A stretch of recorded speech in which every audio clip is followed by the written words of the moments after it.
Hello everyone, मैं आपको ये वीडियो में 3 इम्पॉर्टेंट चीज़ें for our new model number 76N के बारे में बताऊंगा।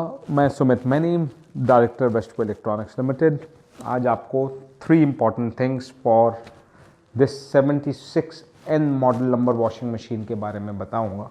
So the first important thing it's colour. So ये कलर पर्पल। सो पर्पल जो कलर है वो देखने में बहुत ही सुंदर लगता है। अगर आप देखेंगे आप इस मशीन को खरीद लेंगे। नंबर 2, ये 7.5 kg की है।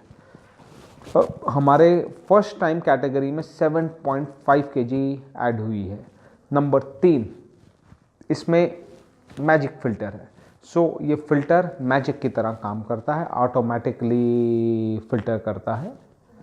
सो ये 3 इम्पॉर्टेंट फीचर जो आप यहाँ भी देख सकते हैं इस वॉशिंग मशीन में। अगर आपको हमारा ये वीडियो अच्छा लगा हो तो हमारा YouTube चैनल को सब्सक्राइब कीजिए इमीडिएटली। एंड नेक्स्ट वीडियो में आपको नेक्स्ट वॉशिंग मशीन के बारे में बताऊँगा। Thank you.